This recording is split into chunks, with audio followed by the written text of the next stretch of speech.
Hi, I'm Dr. Cindy Kimmy Tan, physical therapist and mom of two. I'm going to show you 3 things that I did in my 3rd trimester to help prepare me for childbirth.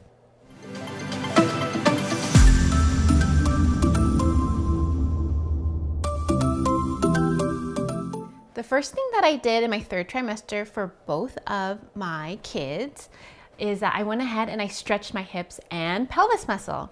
So a little bit of a story time. My first kid, she was not flipped in the right direction for birth. She was face forward, so sunny side up, and her head was down. Well, my doula recommended to help flip my baby so she could be facing backwards. She recommended a resource from Spinning Babies. Highly recommend Spinning Babies. They are a great resource to help with preparing for birth. So I put a link below if you want to go ahead and check them out. I did these stretches that pretty much help your body open up naturally so that your baby can flip. I did these every night for like the last 4 weeks before my daughter was born. And I really think it helped a lot open up my hips and my pelvis. What I found out by accident is that I really do think it made a big deal, not just for helping flip my daughter. It really helped make a big difference in just making me feel better, opening up my pelvic outlet so that delivery went a lot smoother. And I just realized, why not just do these stretches anyways, even though if you don't need to flip your baby? So I went ahead and I did some modifications of my own of the stretches that I felt like was more comfortable for me. I'm gonna share that with you. This is a stretching routine I would do every night, and you could do it up to 3 times a week, up to every night. I do recommend the more you do it, the better it is, but realistically, at the end of your 3rd trimester, you're just tired. So 3 times a week is amazing if you could do that. I would start off first stretching my hip flexors, and I would do that at the side of my bed standing. I prefer doing this standing versus laying down because it was a little bit more comfortable for me. You're gonna go ahead and stand in a lunge position. I'm gonna stretch out my left hip flexor first, the psoas and the iliacus. So you're gonna go ahead and you wanna make sure that there is an imagery of like a string pulling your head up so that your spine is nice and long.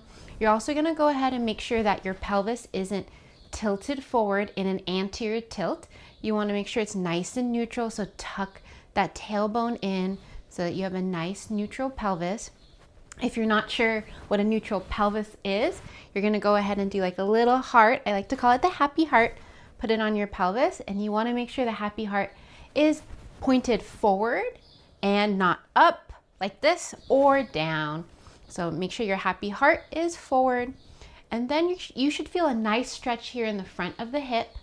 You're gonna go ahead and you can bring your weight shifted a little bit more forward. Just make sure this knee doesn't go over your toes too much because you might start getting some like knee pain if you do that. Just having it, I mean, I'm very far from it, so you should be fine. But you should go ahead and feel that nice stretch here in the hips. And what makes stretches so much more effective is when you do nice, deep breathing with it. So big breath in and breath out. And when you breathe, you can also feel that stretch intensify. So big breath in and out. And you want to imagine like you're breathing into the area of the muscle.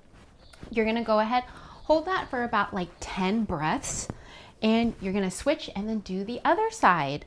So same idea, big breath in and breath out. Amazing. The next stretch we're going to do is called the figure 4 stretch.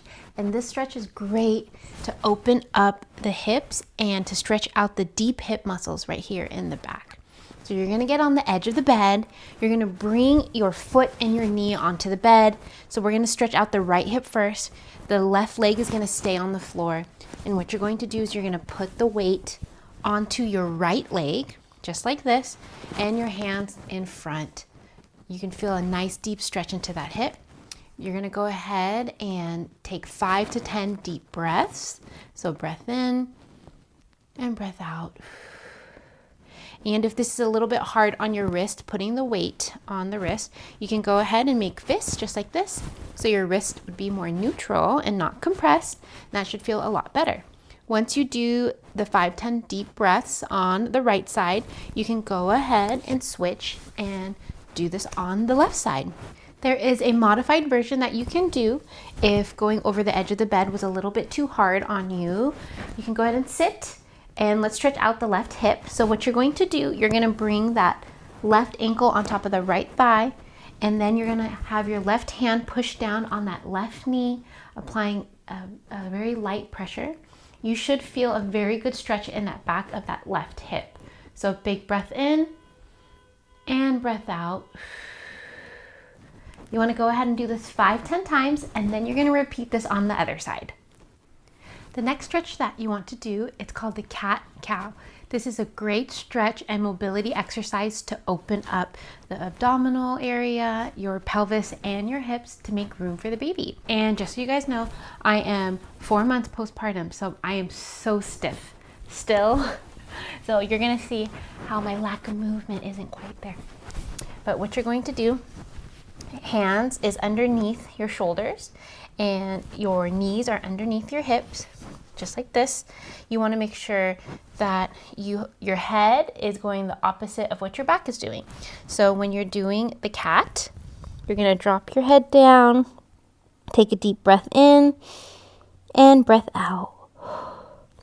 And then switching over to the cow, and then you're going to lift your head up when you drop your belly down and take a deep breath in and breath out. And because there is a lot of space underneath here, it'll be great for your big belly to make room for your sweet baby. And you're going to repeat, breath in and out. And switching to the cow, big breath in and out. And if you have issues with your wrist and holding it in this position, which a lot of people do, you can go ahead and hold your hands in a fist, just like this, to keep your hands and wrists neutral. And you just want to repeat that about 5-10 times. That's going to feel so yummy, and you're just going to feel like you're going to have so much more movement and mobility after doing that. The next stretch that we're going to do is called the quadricep stretch. And this stretch is going to stretch the quadricep muscle, which is on the front of the thigh. So you're going to go ahead and lay down on your side. You can use your arms to help keep your head and your neck elevated to where it is neutral and not where it's like down like this and your head is bent. Or you can go ahead and use a pillow. And then you're going to go ahead and bend the bottom leg. You don't want the leg straight, because if it's straight, like, you're going to lose your balance and roll around. If you bend your leg, it'll help you with your balance. Then the top leg is the quadricep muscle that you're going to stretch. You're going to go ahead and grab your ankle. You want to make sure that your knee and your hip are aligned so it's straight and not that where your leg is up like this, where it's called hip abduction, where the hip is abducted. You want to make sure that the hip and knee are in a straight line, just like that. That way you can get a nice deep stretch into the quadricep muscles. And then you're going to go ahead, bring that leg back, so you're going to feel a beautiful stretch in that thigh. You want to go ahead to make sure you're not compensating in your low back where you're extending backwards, but you want to make sure you get that stretch here from the hip down and nothing in the low back. So you shouldn't feel anything back here. And you're going to go ahead, hold this for 5-10 breaths, taking a breath in and breath out. There you go. And my quadricep is super tight, so you can see me actually lifting up like this. So that's a compensation. You want to make sure that it's down. So once you do 5-10 breaths of the stretch, you're going to go ahead and switch over to the other side. The next stretch from side lying, we're going to go ahead and work laying on our back. So what you want to do, because laying on your back third trimester, some women can't do that because of the babies getting a lot bigger. It can push down on your vena cava nerve, and what that does, it can cause you symptoms of dizziness, nausea, lightheadedness, heart palpitation, so your heart starts beating. You want to make sure to go ahead and get up slowly or roll on your side slowly wait for the symptoms to go away. What you can do if you're having a hard time laying on your back and you can't do that anymore in your third trimester, you want to grab some pillows. So you kind of want to build like a little platform here for yourself to hold your head and your trunk up. So baby is not cutting off the blood circulation back to your heart. So you're gonna go ahead and lay down with this nice kind of little plank here. This should kind of help reduce the pressure that the baby is pushing down on the vein. And what you're gonna do, we're gonna stretch out the inside thigh muscles, which is super important. And you're gonna put your feet together. I call this the butterfly stretch for a hip adductor muscle stretch. And you're gonna go ahead and feet together, breath in and out, dropping your knees to the side. You should feel a beautiful stretch on the inside of your thigh, holding your baby bump here. Keep in mind, if you find that this is a very uncomfortable position and you're just not feeling well, you can go ahead and add more pillows to try to get that stretch here on the adductors. And taking a deep breath in and breath out, letting your hips and your knees slowly fall out to the side, opening up the pelvic floor muscles, relaxing the muscles in here, opening up these hip muscles, just kind of letting everything get a bit more flexible. You can go ahead and do 10 breaths for this also.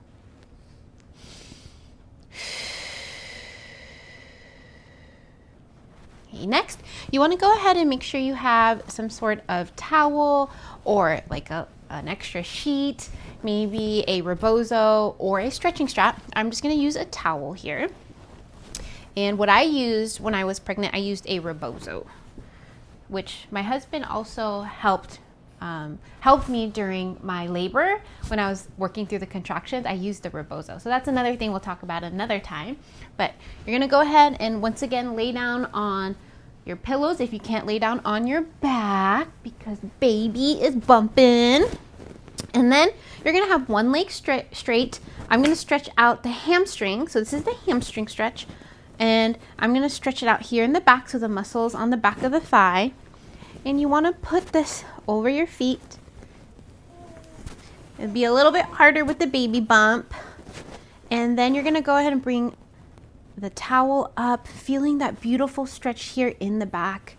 And you wanna go ahead and take about 5 to 10 deep breaths, whatever that you feel like you can do comfortably. I remember when I was getting closer to when my baby was due, I was just tired and I just didn't want to stretch that long. I just didn't feel good.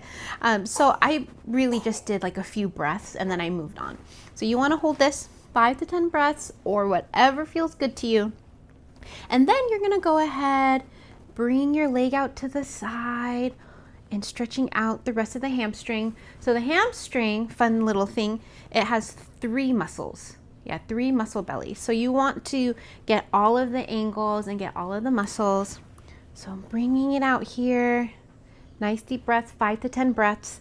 And then also bringing the leg across, just like that. And getting the rest of the hamstring. So you should feel this stretch more on the outside. Big breath in and out. And feel free to modify this on what feels comfortable for you. You can bring the leg down a little bit more if it's just too hard for you to bring it too up. And once again, remember you can kind of change the pillow height to make it higher or lower to what feels comfortable for you. All right? And after that, you're gonna go ahead and you're gonna do the other leg. I did this routine for both of my kids, and my second baby, he actually was head down and he was facing backwards, so I didn't need to flip him, but I did it to just help open up my hips and my pelvis. I really think it helped make my delivery go a lot smoother. The second thing that I did is a perineal massage. This is something that I learned from Dr. Betsy's course, the Push Lab. Highly recommend that birth class if you're looking for one. I put the link below. Also, I learned it from a few pregnancy prep class that I took for my physical therapy continue education courses, and it's from Herman and Wallace. So here is the pelvis, and this is the bottom part of the pelvis, and this right here is the vulva, and this is where the baby is delivered from. You have the anus right over here, and what you're pretty much going to do is you're going to stretch out this area here. And what you're going to do here, you want to stretch the perineum. So this is the part here that most women, when they have childbirth, they have different grades of tears. So when I say different grades of tears, there's 4 grades, 1 to 4, and about 60 to 90% of women during childbirth, they experience some sort of tearing of the perineum during birth. So pretty much what you're going to do during the massages, it's going to help make the tissue around that area a little bit more elasticy, a little bit more flexible to help reduce the amount of tearing. So how do you do this perineal massage? So what you're going to do, you want to go ahead and get in a position where you're laying back on the back of like the bed, where you're propped up with a lot of pillows. So kind of like this at an incline, making sure the belly is happy and not getting like squished or compressed. And then you want to have your legs up with your knees supported by some pillows. The most important thing is you want to make sure you are relaxed and you aren't doing work to hold your knees up. That is important because the idea is you want to get a good passive stretch. Okay? And to do this massage, you can either use your fingers or you can use a wand, and I'll show you a wand that you can purchase online. But you're going to go ahead and you want to imagine this region here like a clock. So this would be 3 o'clock, 4, 5, 6, 7, 8, 9. And then you want to go ahead and stretch these regions. So using 1 or 2 fingers, you're going to go at 3 o'clock and you're going to go ahead and do a little stretch here where you feel a good moderate stretch right in this region. And then you want to hold it, counting to about 5 to 10 deep breaths, making sure you're doing nice, big diaphragmatic breathing and you're relaxing, and then you release. I suggest going ahead and doing the rest of the hours of the clock. So 4 o'clock, holding that for another 5 to 10 breaths, and then 5 o'clock stretch, 6 o'clock, 7, 8, and 9, stretching that whole region there. And after you go ahead and stretch each hour of the clock, 5 to 10 breaths, you can go ahead and do some U's back and forth, doing that about 5 to 10 times. If you really just do not have the time, or if you're just tired, which I totally get, especially when you're in your 3rd trimester, you're just tired. You're growing a human baby. You can go ahead and just do the 3 o'clock. I do suggest in the middle of the 3 to 6, and then doing the 6, doing the middle of the 6 to 9 o'clock, and then the 9 o'clock, if you just don't want to do all of the hours. And there you go. That's how you do the perineal massage.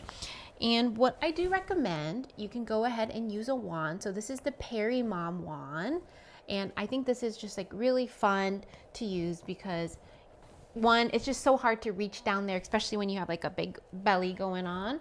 But also you can get used to a device that is not your fingers. So something that is out of your control in the sense of like you can't feel it.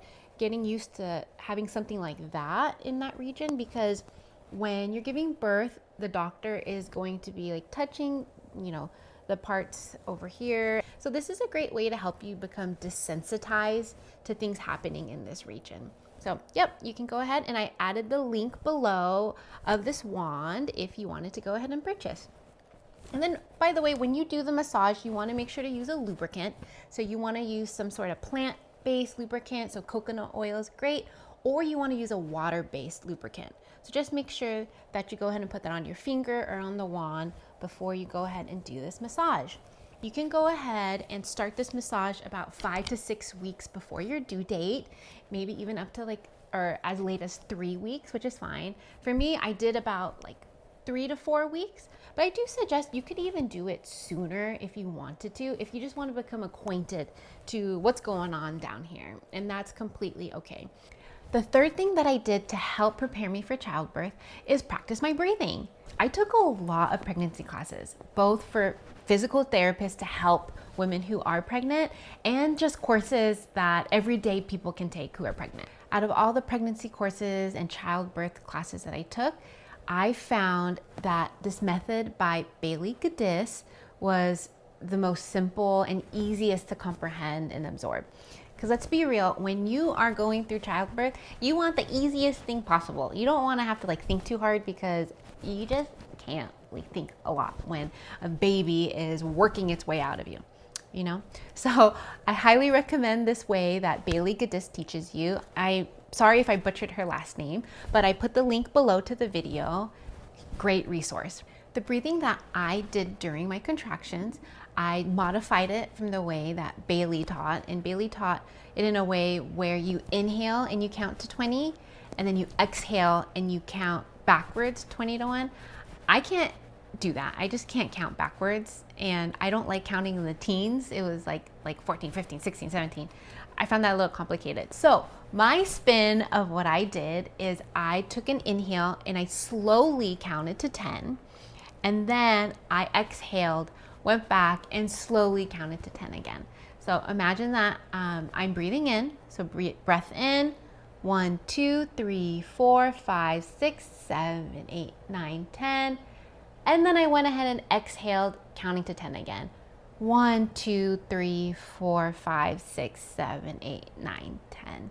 And I did this during my contractions. I highly recommend practicing this before you actually go through the childbirth process, because when you're actually going through it, your mind is somewhere else and you're just going through a lot mentally. So being able to practice these breaths ahead of time is super helpful.